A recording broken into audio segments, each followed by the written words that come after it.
The light outside flickers once, then settles. You're standing in your kitchen. The house is quiet in the way it only gets after midnight. Somewhere down the street, a car door closes. Not loudly, not urgently, just enough to register. Nothing is happening. And yet, something feels unfinished.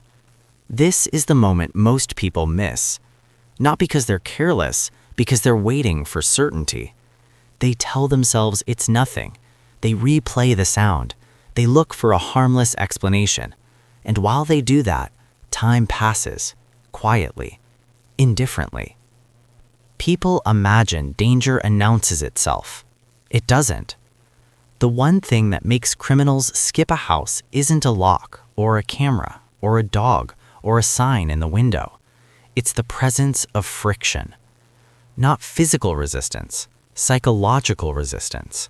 In most homes, unintentionally remove it. Here's the belief that gets people into trouble. If someone wants to break in, they will. That belief feels realistic. It feels mature. It sounds like something a serious person would say. It's also wrong. Most criminals are not committed. They are selective. They don't want conflict. They don't want uncertainty. They don't want to solve problems. They want a situation that moves smoothly from intention to exit. Your house isn't being evaluated like a fortress. It's being scanned like a flowchart. Does this look simple?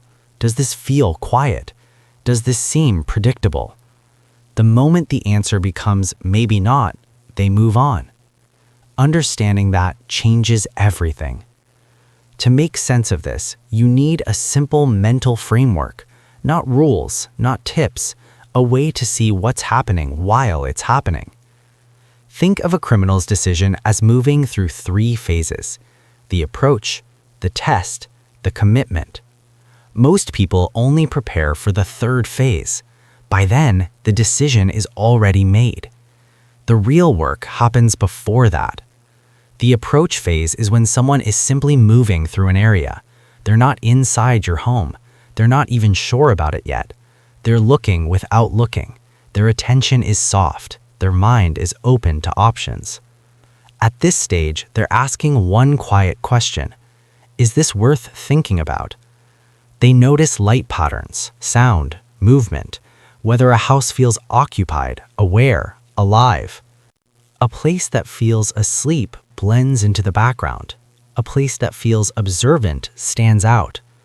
This is where people misunderstand visibility. They think being visible means being exposed. In reality, visible awareness creates discomfort. A light that turns on and off at irregular times, a shadow that moves behind a curtain, a subtle change that suggests someone noticed something. These are not alarms, they are signals of attention. Attention creates friction. When someone feels seen before they act, the situation becomes unpredictable. Unpredictability is expensive, mentally and emotionally.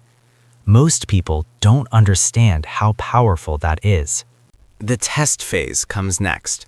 This is where a criminal applies gentle pressure to see how the environment responds. Not force, curiosity. A sound near the property, a step onto the driveway, a touch of a gate, a pause near a window. They're watching for a response. Not a confrontation, a reaction. Silence tells them something. So does movement. This is where hesitation on the homeowner's side becomes dangerous. People delay by searching for harmless explanations. Maybe it was nothing. Maybe I imagined it. It's probably just the house.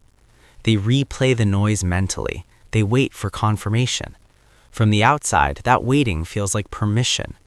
A home that does not respond feels empty, even when it isn't. Response doesn't mean opening doors or investigating. It means altering the environment in a way that signals awareness. Sound changes, light changes, timing changes. The goal is not to scare someone away, it's to make the situation feel active.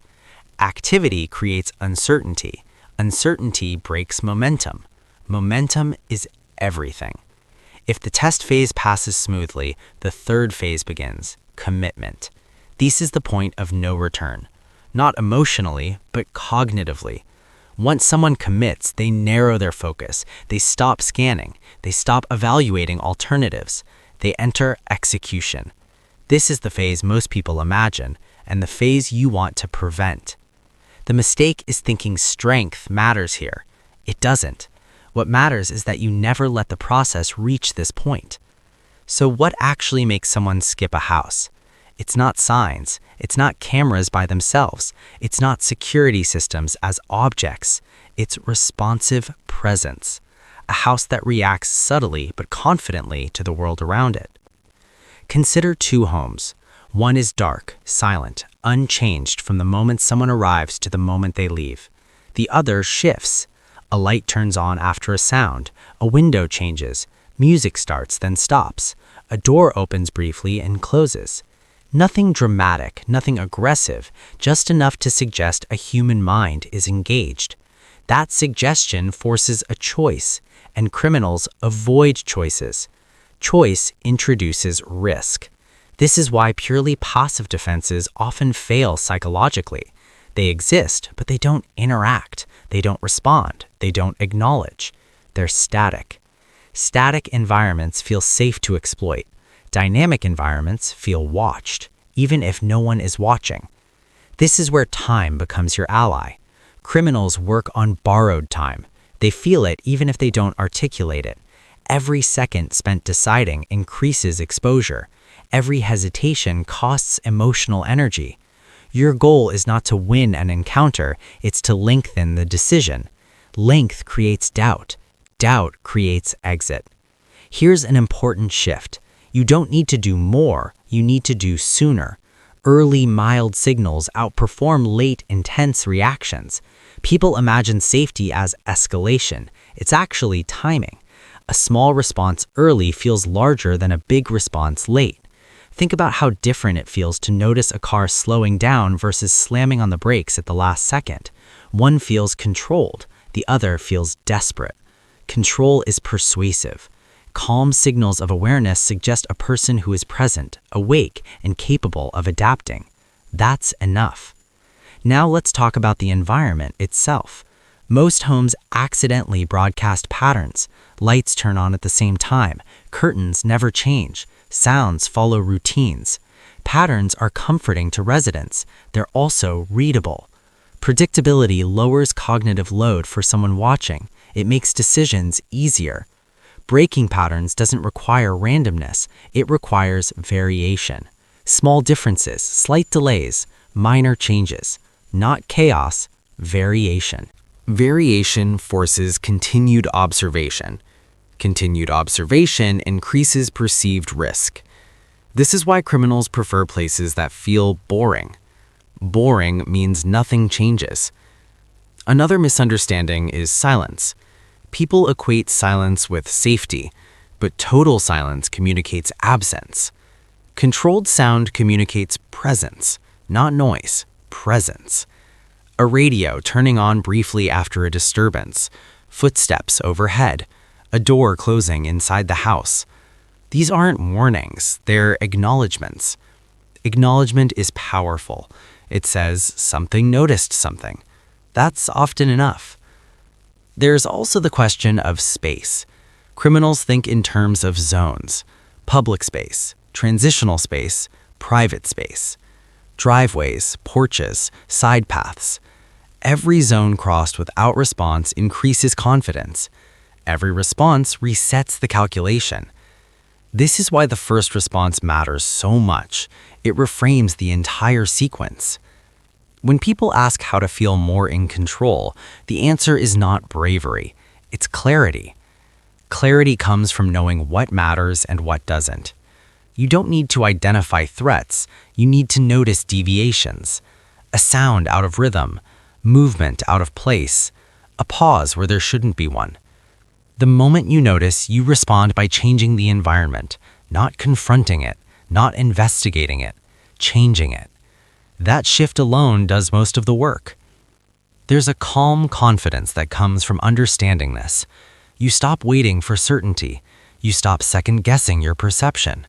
You act early, lightly and deliberately. And because you do, you rarely need to act again. This is not about living in fear. It's about removing hesitation. Hesitation benefits the person approaching your space. Decisiveness benefits you. When your environment responds smoothly, it feels managed. Managed spaces are avoided. By the time someone reaches commitment, they've already ignored multiple signals. That's a different situation. But most never get there. They move on quietly, often without you ever knowing they were there. And that's the point. The one thing that makes criminals skip your house is not force. It's the feeling that this situation will not stay simple, that it will require attention, that it will consume time, that it may not go the way they expect. When your home communicates that calmly, consistently, and early, it becomes unappealing. Not scary, unappealing. That's a powerful place to be. You don't need to be alert all the time. You don't need to anticipate everything. You just need to trust that noticing is enough, and that responding doesn't require escalation. Presence beats preparedness. Timing beats intensity. And once you understand that, the house feels different. Not tense, clear. And clarity is what keeps you in control.